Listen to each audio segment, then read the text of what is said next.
Jesus, what's going on? I can never understand what's... Basically, Jujutsu Kaisen is like if you mixed Bleach, Naruto, and Kimetsu no Yaiba together with an extra splash of tragedy and misfortune. Our story revolves around Itadori Yuji, a high schooler in the occult club.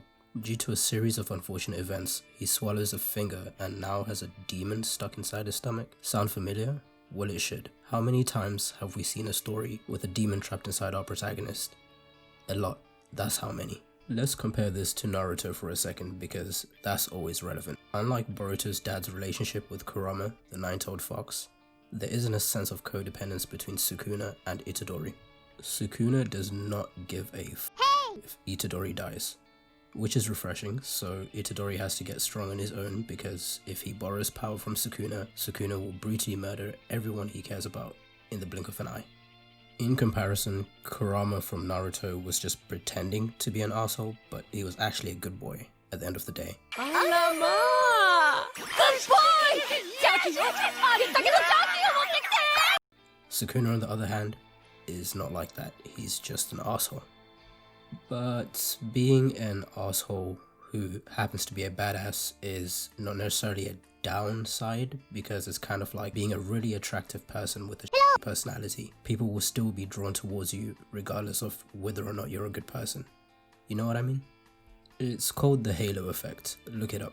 Our main cast is as follows. We have Fushiguro Megumi, the brooding genius hot guy. So Sasuke, kinda, but better. We have Nobara Kugisaki, our best girl, who is actually reliable, unlike a certain pink-haired lady. I know it's 2020 and Sakura jokes are old, but I just can't help myself. Plus, she's actually not that bad. She gave Shin Uchiha the works in Boruto, The Next Generation. And of course, we can't forget our protagonist, Itadori Yuji, who is pretty cool as a protagonist. As far as shonen is concerned, he's not very unique, but he is likable. And there's our badass sensei, Satoru Gojo, who, believe it or not, is not Kakashi sensei. I mean, one wears a mask over his mouth, which is good. Nice! Considering it's 2020 and we have the certain seed that I can't mention on YouTube, and the other one wears a mask over his eyes. So I can't really talk about Gojo without spoiling stuff, so I'll just skip over him for this video, and maybe in a future video I'll get into the characters a bit more, but this is just like a quick summary. If it helps, think of these guys like Team 7 from Naruto, with Itadori being Naruto, Megumi being Sasuke, and then Nobara being Sakura, Gojo being Kakashi.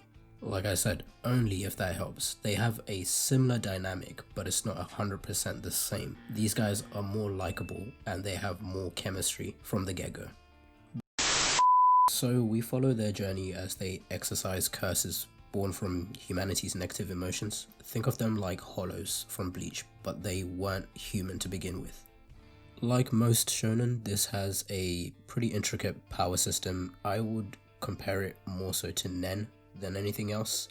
They use curse energy, which allows them to use Jujutsu, which is kind of similar to ninjutsu from Naruto, but it's not the same. No chakra here, boys. So I'm not a great salesman, so the way I pitch this to people is basically like a high school kid swallows a finger and now he has a demon inside of his stomach, and then he has to eat more fingers so that some old men can kill him. And the worst part is this guy has to swallow the fingers whole because they're indestructible, so he can't chew them or anything, so it's pretty damn gross. I've had a hair stuck inside my throat and that was painful enough. Now imagine having a finger, fully grown finger inside your throat. That is some glizzy gladiator throat goat tear.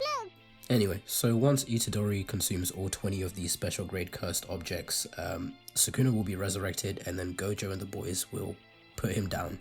So it's a happy ending for everyone except Itadori, because he has to die, so it's not really a great deal.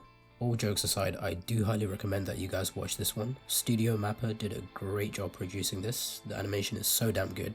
I love watching the twisting camera angles, if that's the correct way to refer to them. They used to emphasize the chaotic movement during fight scenes.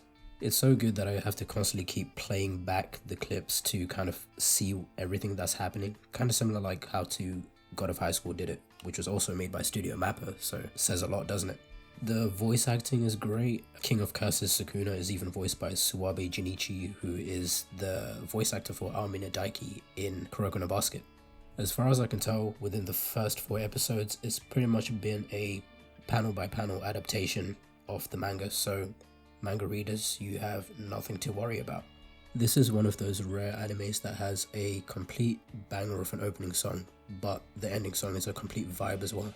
So for me, this is a solid 9 out of 10 because nothing is perfect, as Mayuri Kurasuchi from Bleach once said. So yeah, I have more anime to watch, recommend some stuff for me, and I hope you guys enjoyed. I'd really appreciate it if you subscribe. It doesn't cost a dime, and I won't be bombarding your feed with uploads because I have stuff to do, so don't worry about constantly getting notifications. But do click that bell though.